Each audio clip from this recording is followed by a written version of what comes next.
Hello everyone. तो आज की वीडियो हम क्लास 9th का जो आपका ओरिजिनल पेपर है साइंस का आ गया है, ठीक है ना। तो आप जो है ना फटाफट एक बार जरूर देख ले ताकि आपका एक भी क्वेश्चन नहीं छूटने वाले हैं। तो एकदम 100% जो है ना क्वेश्चन आने वाले हैं आपके एग्जाम में।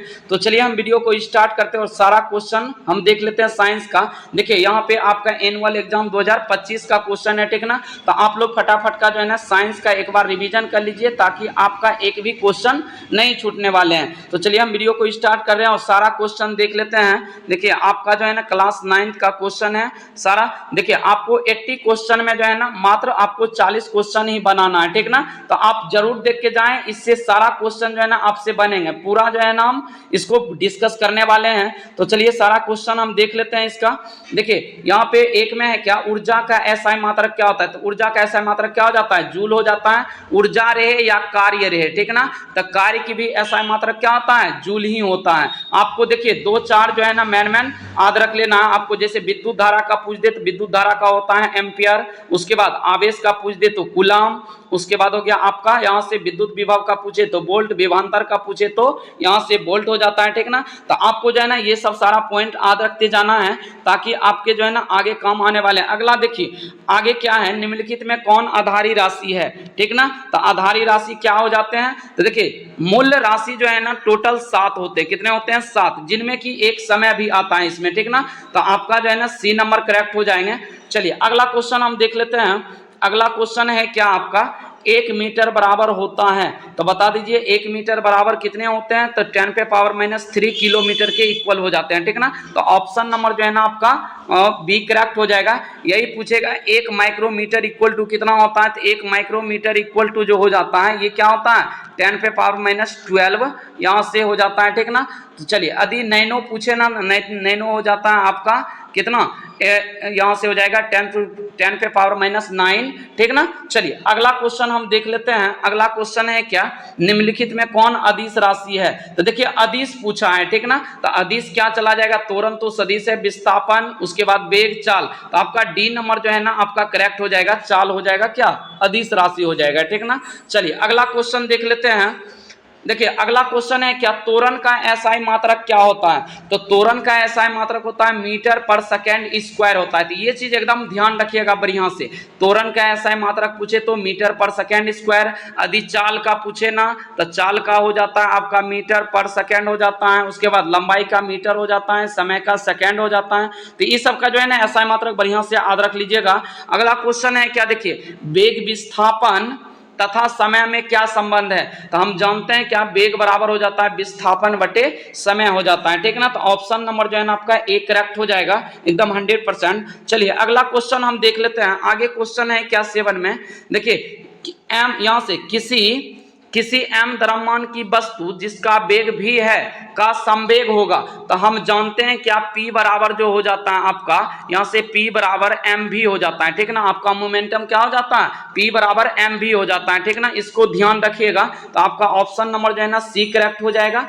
यदि पूछ दे इसमें काइनेटिक ऊर्जा, मतलब जो है ना आपका काइनेटिक एनर्जी पूछे ना के ई बराबर, तो के ई बराबर इसका सूत्र पूछा जाता है, इसको ध्यान रखिएगा। तो ये हो जाता है हाफ एम वी स्क्वायर। क्या होता है, हाफ एम वी स्क्वायर हो जाता है काइनेटिक एनर्जी, ठीक ना। आपका पूछा जाता है, यहाँ पे क्वेश्चन पूछे जाएंगे। देखिए इसी को काइनेटिक एनर्जी को हम क्या कहते हैं, गतिज ऊर्जा कहते हैं, ठीक ना।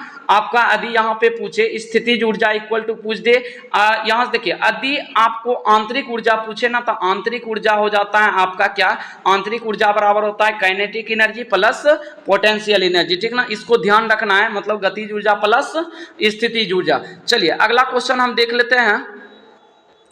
पृथ्वी के केंद्र पर गुरुत्वीय त्वरण का मान क्या होता है। तो देखिए पृथ्वी के यहाँ से केंद्र पर जो गुरुत्वीय त्वरण का मान होता है ये 0 हो जाता है। क्या होता है, 0। तो आपको जो है ना ऑप्शन नंबर ए मारना है। चलिए अगला क्वेश्चन हम देख लेते हैं। अगला क्वेश्चन है क्या, घनत्व का एसआई मात्रक क्या होता है। तो बताइए घनत्व का क्या होता है एसआई मात्रक। तो आपका हो जाएगा केजी, यहाँ से केजी पर मीटर क्यूब होता है, ठीक ना। तो ऑप्शन नंबर जो है ना आपका सी चला जाएगा। अब देखिए अगला क्वेश्चन पूछा है क्या, किस ताप पर पानी का घनत्व अधिकतम होता है या महत्तम होता है? ये होता है क्या 4 डिग्री सेल्सियस पे। कितने पे?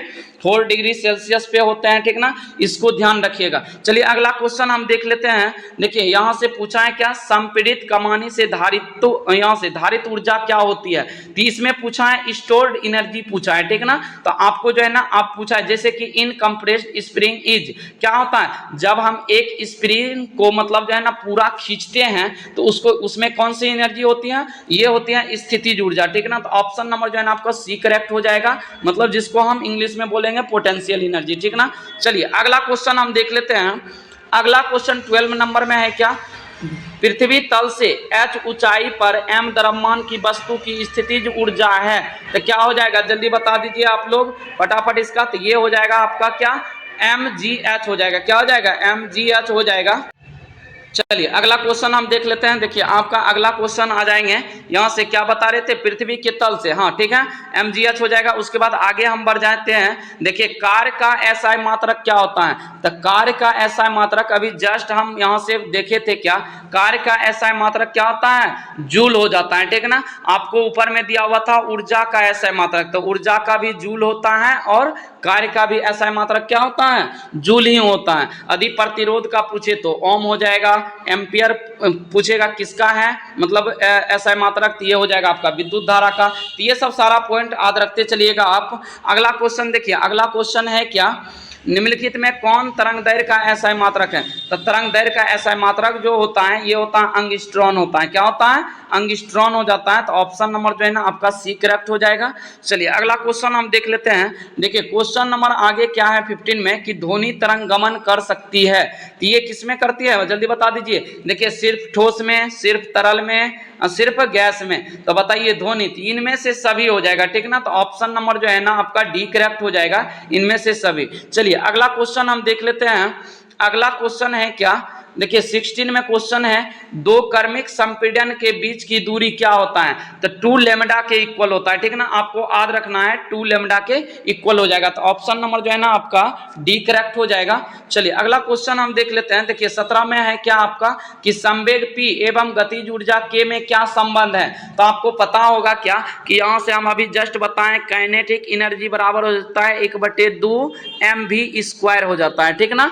तो आपको बताना है क्या, गतिज ऊर्जा और संवेग में, मतलब जो है ना संवेग में जब इसका संबंध निकालते हैं ना तो इसको सॉल्व करके आ जाएंगे आपका k equal to kinetic energy equal to p²/2m के इक्वल आ जाते हैं, ठीक ना। तो ऑप्शन नंबर जो है ना आपका सी करेक्ट हो जाएगा। चलिए अगला क्वेश्चन हम देख लेते हैं। देखिए अगला क्वेश्चन 18 में है क्या आपका, कि किसी वस्तु का घनत्व तो बराबर होता है, तो ये द्रव्यमान बटे आयतन के इक्वल होते हैं, ठीक ना। तो ऑप्शन नंबर जो है ना आपका बी करेक्ट हो जाएंगे। चलिए अगला क्वेश्चन देख लेते हैं। देखिए अगला क्वेश्चन 19 में है क्या आपका, निम्नलिखित में कौन सामान्य वायुमंडलीय दाब है? तो ये हो जाएगा आपका क्या, पारे का 760 सेंटीमीटर हो जाएगा, ठीक ना। तो निम्नलिखित कौन सामान्य वायुमंडलीय दाब है? तो ये हो जाएगा आपका पारे का कितना रहना चाहिए, 760 सेंटीमीटर के इक्वल रहना चाहिए। चलिए अगला क्वेश्चन देख लेते हैं। अगला क्वेश्चन है क्या 20 में। देखिए अगला क्वेश्चन है, निम्नलिखित में किसमें जड़त्व अधिक है? तो आपको बताना है कि जड़त्व किसमें है, तो भारी वस्तु में हो जाएगा। तो ऑप्शन नंबर जो है ना आपका क्या हो जाएगा, बी करेक्ट हो जाएगा एकदम 100%। अब इसी में पूछ दे कि जड़त्व का नियम किससे, मतलब जो है ना तो गति के, जल्दी बता दीजिए किसके नियम से, पहले नियम से। चलिए अगला क्वेश्चन देख लेते हैं, रॉकेट किसके सिद्धांत पर कार्य करता है? तो रॉकेट जो है ना किसके सिद्धांत पे, तो ये संवेग या संरक्षण के सिद्धांत पे कार्य करता है, ठीक ना। तो ऑप्शन नंबर जो है ना आपका सी करेक्ट हो जाएगा, जिसको हम कंजर्वेशन ऑफ मोमेंटम कहते हैं, ठीक ना। तो ऑप्शन नंबर जो है ना आपका क्या चला जाएगा, सी करेक्ट हो जाएगा, संवेग का संरक्षण सिद्धांत पर। चलिए अगला क्वेश्चन हम देख लेते हैं। देखिए अगला क्वेश्चन है क्या, रसाकसी के जीतने वाली टीम द्वारा किया गया कार्य होती है, ये क्या होती है, पॉजिटिव होती है, मतलब धनात्मक हो जाएगा, ठीक ना। अब देखिए एक रसाकसी मतलब जो है ना एक साइड से, एक साइड रस्सी खींच रहे हैं और दूसरे साइड से, तो ये कैसा कार्य करता है, तो इसका वर्क जो होता है ये पॉजिटिव वर्क होता है, ठीक ना। तो आपको और ध्यान रखना है, ऑप्शन नंबर बी करेक्ट हो जाएगा। चलिए अगला क्वेश्चन देख लेते हैं। 23 में देखिए क्या है, कि निम्नलिखित में किसे गमन हेतु माध्यम की जरूरत नहीं होती है? ये होती है प्रकाश के संचरण के लिए, ठीक ना। तो प्रकाश के संचरण के लिए, तो ऑप्शन नंबर जो है ना आपका क्या हो जाएगा, बी करेक्ट हो जाएगा। चलिए अगला क्वेश्चन हम देख लेते हैं। अगला क्वेश्चन है क्या 24 में, देखिए क्वेश्चन नंबर 24 में अस्पष्ट प्रतिध्वनि सुनने के लिए मूल ध्वनि का परावर्तित ध्वनि के बीच संयम यहाँ से समय का अंतराल कम से कम कितना होना चाहिए? तो 1/10 सेकेंड होते हैं। कितने होते हैं? 1/10 सेकेंड। करने का मतलब हो गया कि देखिए पॉइंट जब हटाएंगे तो यहाँ से आ जाएगा 1/10। तो हमको जो है ना यहाँ पे अस्पष्ट प्रतिध्वनि सुनने के लिए मूल ध्वनि तथा परावर्तित ध्वनि के बीच के जो समय अंतराल होते हैं 1/10 सेकेंड होते हैं, ठीक ना। तो आपको पॉइंट मारना है 0.1 सेकेंड। चलिए अगला क्वेश्चन हम देख लेते हैं। अगला क्वेश्चन है क्या? देखिए निम्नलिखित में किस तरंग का उपयोग धातु की भारी रचनाओं में दरार का पता लगाने में किया जाता है? ये किया जाता है प्रासर्व्य तरंग। तो ऑप्शन नंबर जो है ना आपका ए करेक्ट हो जाएगा। चलिए अगला क्वेश्चन हम देख लेते हैं। यहां से अगला क्वेश्चन है क्या आपका कि किसी गतिशील पिंड का वेग आधा करने से उसका संवेग हो जाता है, तो संवेग क्या हो जाएगा? आपकी आधी हो जाएगी, ठीक ना। तो ऑप्शन नंबर जो है ना ए करेक्ट हो जाएगा, मतलब आधा। चलिए अगला क्वेश्चन देख लेते हैं। किसी ठोस पदार्थ का सीधे वाष्प में परिवर्तित क्या कहलाता है? तो आपको याद रखना यहाँ से ऊर्ध्वपातन कहलाता है। क्या कहलाता है? ऊर्ध्वपातन। एकदम बढ़िया से याद रख लीजिएगा। चलिए अगला क्वेश्चन हम देख लेते हैं। अगला क्वेश्चन है क्या? खरिया है। खरिया क्या है? एक प्रकार के मिश्रण है, यौगिक है, तत्व है, उपधातु है। क्या हो जाएगा? आपका खरिया जो है ना यौगिक हो जाएगा। क्या हो जाएगा? यौगिक, जिसको हम कंपाउंड कहते हैं। चलिए अगला क्वेश्चन देख लेते हैं। अगला क्वेश्चन है क्या 29 में कि निम्नलिखित में कौन रासायनिक परिवर्तन है? तो रासायनिक परिवर्तन बताना है, तो आपका क्या हो जाएगा? कोयले का जलना। तो ऑप्शन नंबर जो है ना आपका सी करेक्ट हो जाएगा। चलिए अगला क्वेश्चन हम देख लेते हैं। निम्नलिखित में कौन तत्व नहीं है? तो आपको तत्व बताना है, इनमें से कौन सा एलिमेंट्स नहीं है, ठीक ना। ब्रोमीन है, जस्ता है, कागज है, नाइट्रोजन है। देखिए ब्रोमीन जो है आपका एक एलिमेंट है, जस्ता भी है और नाइट्रोजन भी है, लेकिन कागज जो है नहीं है आपका, ठीक ना। चलिए अगला क्वेश्चन देख लेते हैं। अगला क्वेश्चन है क्या? अगला क्वेश्चन है कि वह प्रक्रिया जिसमें इत्र की गंध वायु के चारों ओर फैल जाती है क्या कहलाती है? देखिए जब भी किसी का फैल जाना ये विसरण होता है। क्या कहलाता है? विसरण हो जाएगा। तो ऑप्शन नंबर आपका बी करेक्ट हो जाएगा, एकदम 100%। चलिए अगला क्वेश्चन देख लेते हैं। अगला क्वेश्चन है क्या? निम्नलिखित में किस विधि द्वारा यहाँ से कर्पूर को शुद्ध रूप से प्राप्त किया जा सकता है? ये किया जाता है ऊर्ध्वपातन विधि से, ठीक ना, जिसको हम सब्लिमेशन कहते हैं। चलिए अगला क्वेश्चन है क्या? शुष्क बर्फ है। शुष्क बर्फ जो है ना आपका मतलब यहाँ पे बताना है कि ड्राई आइस जो होता है इनमें से कौन हो जाएगा? तो ठोस CO2 हो जाएगा, ठीक ना। ऑप्शन नंबर जो है ना आपका डी करेक्ट हो जाएगा 100%। चलिए अगला क्वेश्चन देख लेते हैं। किसी पदार्थ के इकाई आयतन के द्रव्यमान को कहते हैं? क्या कहते हैं? घनत्व कहते हैं। तो ऑप्शन नंबर जो है ना आपका ए करेक्ट हो जाएगा। चलिए अगला क्वेश्चन हम देख लेते हैं 35 में कि निम्नलिखित में कौन सा एक यहाँ से ऊर्ध्वपारित पदार्थ नहीं है? तो ये क्या हो जाएगा? आपका जल हो जाएगा। ऑप्शन नंबर जो है ना आपका क्या हो जाएगा? डी करेक्ट हो जाएगा 100%। देखिए आयोडीन भी क्या है? यहाँ से ऊर्ध्वपातित हो जाएगा। कपूर भी जलाएंगे, ये भी मतलब जो है ना गायब हो जाएंगे। नौसादर भी हो जाएंगे, लेकिन यहाँ से जल ये क्या हो जाएंगे? ऑप्शन नंबर जो है ना आपका डी करेक्ट हो जाएगा। चलिए अगला क्वेश्चन हम देख लेते हैं। अगला क्वेश्चन है क्या? सोडियम का लैटिन नाम क्या है? तो देखिए सोडियम का जो लैटिन नाम है ना ये है नेट्रियम। क्या है? नेट्रियम। तो ऑप्शन नंबर जो है ना आपको सी करेक्ट हो जाएगा। चलिए अगला क्वेश्चन हम देख लेते हैं 37 का। देखिए क्वेश्चन नंबर जो है ना 37 में है क्या कि निश्चित अनुपात के नियम का प्रतिपादन किसने किया था? तो ये किया था आपका प्राउस्ट ने। किसने किया था? प्राउस्ट हो जाएगा। तो ऑप्शन नंबर जो है ना आपका बी करेक्ट हो जाएगा। अगला हो जाएगा आपका 38 में कि कैल्शियम फॉस्फेट का सही सूत्र है? तो क्या हो जाएगा आपका? CA3PO4 का होल 2 हो जाएगा, ठीक ना। तो ऑप्शन नंबर जो है ना आपका बी करेक्ट हो जाएगा। चलिए अगला क्वेश्चन देख लेते हैं। निम्नलिखित में कौन कोबाल्ट का सही संकेत है? तो सही संकेत आपको बताना है। तो देखिए कोबाल्ट का क्या हो जाता है? CO हो जाता है, ठीक ना। यदि लोहा का पूछते तो Fe, ठीक ना। यदि लोहा का जो है ना आपका परमाणु संख्या पूछेगा तो 26 हो जाते हैं, ठीक ना। यदि आपका चांदी का पूछे संकेत क्या होता है तो Ag हो जाते हैं। यदि सोना का पूछे तो Au हो जाते हैं। तो Au का परमाणु संख्या भी पूछ सकता है आपसे, तो क्या हो जाएगा? वो 79 हो जाएगा। क्या हो जाएगा? 79 होता है। Ag का 47 होता है। उसके बाद SN का पूछ दे तो 50 हो जाता है। तो ये सब इंपॉर्टेंट क्वेश्चन है, थोड़ा सा ध्यान रखिएगा, ठीक ना। चलिए अगला क्वेश्चन हम देख लेते हैं 40 में क्या कि Fe2SO43 में Fe की संयोजकता बताना है। तो आपको जो है ना वैलेंसी इसमें पता करना है। क्या हो जाएगा? +3 हो जाएगा, ठीक ना। तो ऑप्शन नंबर जो है ना आपका बी करेक्ट हो जाएगा। चलिए अगला क्वेश्चन हम देख लेते हैं। अगला क्वेश्चन है क्या? यहाँ से कैंसर के इलाज में प्रयुक्त होने वाला समस्थानिक निम्नलिखित में कौन है? तो आपको जो है ना बताना आइसोटॉप यूज किया जाता है कौन? तो ये कोबाल्ट 60 किया जाता है, मतलब CO60 हो जाएगा। तो आपको कोबाल्ट 60 याद रखना है, ठीक है ना। चलिए अगला क्वेश्चन हम देख लेते हैं। अगला क्वेश्चन है क्या निम्नलिखित में कौन त्रिक बंधन तत्व है? तो त्रिक बंधन तत्व कौन हो जाएंगे? तो आपका हो जाएगा नाइट्रोजन। तो ऑप्शन नंबर जो है ना आपका डी करेक्ट हो जाएगा। चलिए अगला क्वेश्चन हम देख लेते हैं। एक मोल में कार्बन परमाणुओं की संख्या क्या है? तो एक मोल में जो है ना कार्बन परमाणु की संख्या जो मोल है ये 6.022 गुना 10⁻23 परमाणु हो जाते हैं, ठीक ना। तो आपको जो है ना याद रखना है, इसको हम एवोगाड्रो संख्या भी बोलते हैं, ठीक ना। तो आपको याद रखना है कि एक मोल बराबर कितने हो जाते हैं? 6.022 गुना 10⁻23 परमाणु हो जाते हैं, ठीक ना। चलिए अगला क्वेश्चन हम देख लेते हैं। अगला क्वेश्चन है क्या? SO2 के कितने द्रव्यमान में 6.022 मल्टीप्लाई 10⁻23 अणु होंगे? तो ये हो जाएंगे आपके 64 ग्राम में। जब सॉल्व करने के बाद क्या हो जाएगा? आपका 64 ग्राम हो जाएगा करेक्ट आंसर। चलिए अगला क्वेश्चन हम देख लेते हैं। अगला क्वेश्चन है क्या आपका, देखिए यहां से अगला क्वेश्चन आ जाता है।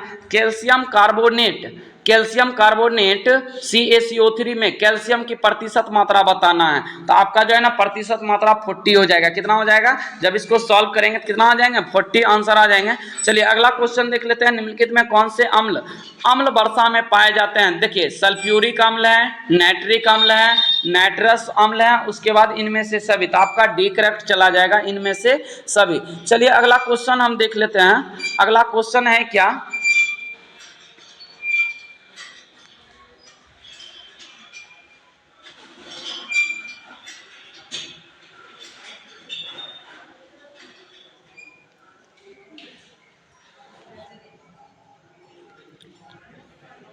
तो अगला क्वेश्चन हो जाएगा आपका 47 का कि निम्नलिखित में से नाइट्रोजन का कौन सा ऑक्साइड वायु प्रदूषक नहीं है? तो क्या हो जाएगा आपका? यहां से आपका सी करेक्ट हो जाएगा, N2O हो जाएगा, ठीक ना। चलिए अगला क्वेश्चन देख लेते हैं। अगला क्वेश्चन है क्या? बेंजीन का सरल आणविक सूत्र क्या होता है? तो देखिए बेंजीन का तो सभी को पता है C6H6 होते हैं। तो ऑप्शन नंबर जो है ना आपका बी करेक्ट हो जाएगा। चलिए अगला क्वेश्चन देख लेते हैं। अगला क्वेश्चन क्या कि एक तत्व एक की संयोजकता 4 है, इसके ऑक्साइड का सूत्र क्या हो जाएगा? तो बता दीजिए। तो इसमें देखिए एक की संयोजकता 4 है तो इसके ऑक्साइड का सूत्र बताना है। तो देखिए AO4 है, A2O3, O2, इनमें से कोई नहीं हो जाएगा। क्या हो जाएगा? ऑप्शन नंबर जो है ना आपका डी चला जाएगा। चलिए अगला क्वेश्चन देख लेते हैं। निम्नलिखित में कौन यौगिक नहीं है? तो बताइए यौगिक नहीं बताना है कि धोने वाला सोडा ये तो यौगिक है, चूना पत्थर भी यौगिक है, बुझा हुआ चूना भी है, क्या यौगिक है। उसके बाद पीतल क्या है? यौगिक नहीं है, ठीक ना। तो ऑप्शन नंबर जो है ना आपका सी करेक्ट हो जाएगा। चलिए अगला क्वेश्चन है क्या? निम्नलिखित में कौन एक परमाणुक होता है? ये होता है हीलियम। क्या होता है? हीलियम हो जाएगा। तो ऑप्शन नंबर जो है ना आपका सी करेक्ट हो जाएगा। चलिए अगला क्वेश्चन देख लेते हैं।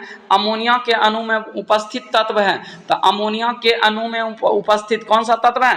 ये नाइट्रोजन और हाइड्रोजन हो जाते हैं, ठीक ना। तो आपको यहां से बी नंबर करेक्ट कर देना है। चलिए अगला क्वेश्चन है क्या? 53 में कि यहां से दो जगत वर्गीकरण का यहां से प्रस्ताव किसने किया था? तो ये किया था कैरोलस लिनियस ने। तो ऑप्शन नंबर जो है ना आपका बी करेक्ट हो जाएगा। चलिए क्वेश्चन नंबर हम 54 देख लेते हैं। निम्नलिखित में कौन सा परजीवी प्रोटोजोआ है? तो ये क्या हो जाएगा? एंट, यहां से एंट अमीबा हो जाएगा। क्या हो जाएगा? एंट अमीबा। तो ऑप्शन नंबर जो है ना आपका ए करेक्ट हो जाएगा। चलिए क्वेश्चन नंबर जो है ना अगला देख लेते हैं। क्वेश्चन नंबर आगे है क्या 55 में? देखिए तो क्वेश्चन नंबर आपका यहाँ पे दिया हुआ है क्या? निम्नलिखित में कौन पादप कोशिका में मौजूद सबसे बड़ा कोशिकांग है? ये हो जाएगा अंत पर्दवयी जालिका हो जाएगा। तो ऑप्शन नंबर जो है ना आपका डी करेक्ट हो जाएगा। चलिए क्वेश्चन नंबर अगला देख लेते हैं। आगे है क्या? निम्नलिखित में कौन सा है गलत युग्म है? आपको बताना है कौन सा गलत युग्म हो जाएगा। तो ये हो जाएगा आपका लाइसोसोम। ये क्या है? स्रावी कनिकाएं। तो ये गलत हो जाएगा आपका जो है ना ऑप्शन नंबर जो है ना डी करेक्ट, यहां से करेक्ट मारना है, ठीक ना। चलिए अगला क्वेश्चन देख लेते हैं। 57 में निम्नलिखित में से किसे जीवन का भौतिक आधार कहा जाता है? देखिए जीन है, जीव द्रव्य है, केंद्रक है, माइटोकॉन्ड्रिया। क्या हो जाएगा आपका? जीव द्रव्य हो जाएगा। तो ऑप्शन नंबर जो है ना आपका बी करेक्ट हो जाएगा। चलिए अगला क्वेश्चन देख लेते हैं। निम्नलिखित में कौन रक्त का थक्का बनने में मदद करता है? तो ये करता है आपका थ्रोम्बोसाइट। क्या करता है? थ्रोम्बोसाइट। तो ऑप्शन नंबर जो है ना आपका बी करेक्ट हो जाएगा। चलिए अगला क्वेश्चन देख लेते हैं। सकोशिकाएं पाई जाती है किसमें? तो फ्लोएम में। तो ऑप्शन नंबर जो है ना आपका ए करेक्ट हो जाएगा। चलिए अगला क्वेश्चन देख लेते हैं। अगला क्वेश्चन है 60 में क्या कि निम्नलिखित में कौन मांसपेशी को अस्थि से जोड़ता है? तो देखिए मांसपेशी को अस्थि से जोड़ता है तो ये हो जाएगा आपका टेंडन। क्या हो जाएगा? टेंडन। यदि हड्डी से हड्डी पूछेगा ना तो आपका लिगामेंट हो जाएगा। क्या हो जाएगा? यदि हड्डी से अस्थि को जोड़ता है तो ये लिगामेंट होता है। यदि यहाँ पे पूछा है क्या मांसपेशी को अस्थि से जोड़ता है तो ये टेंडन हो जाता है। तो ये दोनों क्वेश्चन बढ़िया है, ठीक है ना, इंपॉर्टेंट, इसको याद रख लीजिएगा। देखिए अगला क्वेश्चन क्या है, तंत्रिका उत्तक की इकाई है, ये क्या हो जाएगा? तंत्रिका कोशिका हो जाएगा। तो ऑप्शन नंबर जो है ना आपका सी करेक्ट हो जाएगा। चलिए अगला क्वेश्चन देख लेते हैं। पौधे में फ्लोएम का क्या कार्य है? तो ये हो जाएगा आपका आहार का चालन, ठीक ना। तो ऑप्शन नंबर जो है ना आपका ए करेक्ट हो जाएगा। चलिए अगला क्वेश्चन है क्या निम्नलिखित में कौन बहुकोशिकीय जीव है? तो ये हो जाएगा आपका क्या? स्पाइरोगा ईरा, मतलब ऑप्शन नंबर जो है ना आपका बी करेक्ट हो जाएगा। चलिए देखिए यहाँ पे जो है ना एक कोशिकीय है, अमीबा क्या है? एक कोशिकीय है, यूग्लिना भी एक कोशिकीय है, ठीक ना। यहाँ से क्लेमाइडोमोनस ये भी क्या है? एक कोशिकीय है। लेकिन यहाँ से स्पाइरोगाइरा क्या है? ये बहुकोशिकीय है, ठीक ना। तो ऑप्शन नंबर जो है ना आपका डी करेक्ट हो जाएगा। चलिए अगला क्वेश्चन देख लेते हैं। निम्नलिखित में कौन सा यहाँ से शीत रक्तीय प्राणी है? तो ये क्या हो जाएगा आपका? मेढक हो जाएगा। ऑप्शन नंबर जो है ना आपका ए करेक्ट हो जाएगा। चलिए अगला क्वेश्चन देख लेते हैं। मशरूम है, एक क्या है? तो ये एक कवक है। क्या है? कवक, जिसको हम फंगी कहते हैं, ठीक ना। तो ऑप्शन नंबर जो है ना आपका सी करेक्ट हो जाएगा। चलिए अगला क्वेश्चन है क्या 66 में, निम्नलिखित में कौन पुष्पीय पौधे हैं? तो ये हो जाएगा एंजियोस्पर्म, ठीक ना। ऑप्शन नंबर जो है ना आपका डी करेक्ट हो जाएगा। चलिए अगला क्वेश्चन हम देख लेते हैं। अगला क्वेश्चन है क्या यहाँ से संक्रमित पेयजल में फैलने वाला रोग कौन सा है? तो ये हो जाएगा आपका क्या?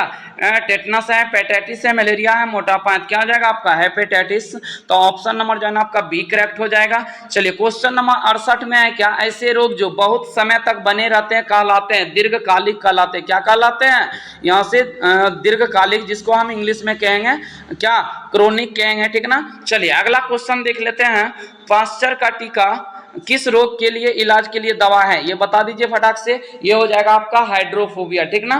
तो ऑप्शन नंबर जो है ना आपका सी करेक्ट हो जाएगा। चलिए क्वेश्चन नंबर जो है ना अगला देख लेते हैं। यहाँ से रेनवियर का नोड कहाँ पाई जाती है? तो ये हो जाएगा तंत्रिका में। क्या हो जाएगा? तंत्रिका हो जाएगा। तो ऑप्शन नंबर सी करेक्ट हो जाएगा। चलिए अगला क्वेश्चन देख लेते हैं। 70 में है, देखिए निम्नलिखित में कौन संक्रमण रोग है? तो ये क्या हो जाएगा आपका? मलेरिया हो जाएगा। क्या हो जाएगा? मलेरिया। अब पूछेगा कि यहाँ जो है ना घेंगा किसके कमी से होता है? आयोडीन की कमी से होता है। देखिए यहाँ से C12 की कमी से जो होता है ये एनीमिया रोग हो जाता है, ठीक ना। अब देखिए यहाँ से अगला क्वेश्चन हम देख लेते हैं। चंद्रमा का दिन का तापमान होता है कितना होता है? 120 डिग्री सेल्सियस होता है। तो ऑप्शन नंबर जो है ना आपका डी करेक्ट हो जाएगा। चलिए अगला क्वेश्चन देख लेते हैं। ब्लैक माइनोर्का एक नस्ल है, किसका है? ये है मुर्गी की। किसकी है? मुर्गी की। तो ऑप्शन नंबर जो है ना आपका बी करेक्ट हो जाएगा। चलिए अगला क्वेश्चन देख लेते हैं। यहाँ से देखिए 2,4-D सामान्य उदाहरण है, किसका है? ये हो जाएगा आपका खरपतवार नाशी हो जाएगा। तो ऑप्शन नंबर जो है ना आपका क्या हो जाएगा? सी करेक्ट हो जाएगा। चलिए अगला क्वेश्चन है राइजोबियम जीवाणु की गांठ पाई जाती है, तो ये हो जाएगा दलहनिया। यहाँ से पौधे में क्या हो जाएगा? दलहनिया पौधे। तो ऑप्शन नंबर जो है ना आपका सी चला जाएगा। चलिए अगला क्वेश्चन है क्या यहाँ से 76 में कि बार बार यहाँ से कांपी के साथ तेज बुखार होना किस रोग का लक्षण है? तो ये हो जाएगा आपका मलेरिया हो जाएगा। क्या हो जाएगा? मलेरिया। तो ऑप्शन नंबर जो है ना आपका बी करेक्ट हो जाएगा। चलिए क्वेश्चन नंबर हम 77 देख लेते हैं। देखिए क्वेश्चन नंबर 77 में है क्या टैब की टीके द्वारा निम्नलिखित में किस रोग का नियंत्रण किया जा सकता है? ये हो जाएगा टाइफाइड का। क्या हो जाएगा? टाइफाइड हो जाएगा। तो ऑप्शन नंबर जो है ना आपका सी करेक्ट हो जाएगा। चलिए अगला क्वेश्चन देख लेते हैं। 78 में देखिए क्या है? गोल्जी उपकरण नहीं पाए जाते हैं, तो ये हो जाएगा देखिए प्रोकैरियोटिक में, लाल रुधिर कोशिकाओं में, नील हरित शैवाल में, इनमें से सभी। क्या हो जाएगा आपका? यहाँ से हो जाएगा ऑप्शन नंबर डी, इनमें से सभी हो जाएगा, ठीक ना। चलिए अगला क्वेश्चन देख लेते हैं। 79 में देखिए झिल्ली युक्त कोशिकांग पाए जाते हैं, ये पाए जाते हैं क्या? यूकैरियोटिक्स में, ठीक ना। तो ऑप्शन नंबर जो है ना आपका ए करेक्ट हो जाएगा। चलिए उसके बाद अगला क्वेश्चन है देखिए 80 में क्या क्रिस्टी कहाँ पाए जाते हैं, तो ये पाए जाते हैं माइटोकॉन्ड्रिया में। तो ऑप्शन नंबर जो है ना आपका ए करेक्ट हो जाएगा। चलिए अगला क्वेश्चन देखिए, यहीं पे जो है ना अगला क्वेश्चन क्या है, ये जो है ना आपका यहाँ से सब्जेक्टिव क्वेश्चन आ गया है। तो आपको जो है ना यहाँ पे देख लेना है, इसको याद कर लेना है, संतुलित और असंतुलित बल की परिभाषा दे, इस सबको जो है ना आपको याद कर लेना है। तय की गई दूरी और विस्थापन में क्या अंतर है, उसके बाद हो गया व्युत्पन्न इकाई क्या है, तो ये सब का जो है ना आपको परिभाषा दे देना है। तो आई होप कि आपको ये वीडियो अच्छी लगी होगी। वीडियो अच्छी लगे तो वीडियो को लाइक और चैनल को जरूर सब्सक्राइब कर लीजिएगा। धन्यवाद, मिलते हैं नेक्स्ट वीडियो में।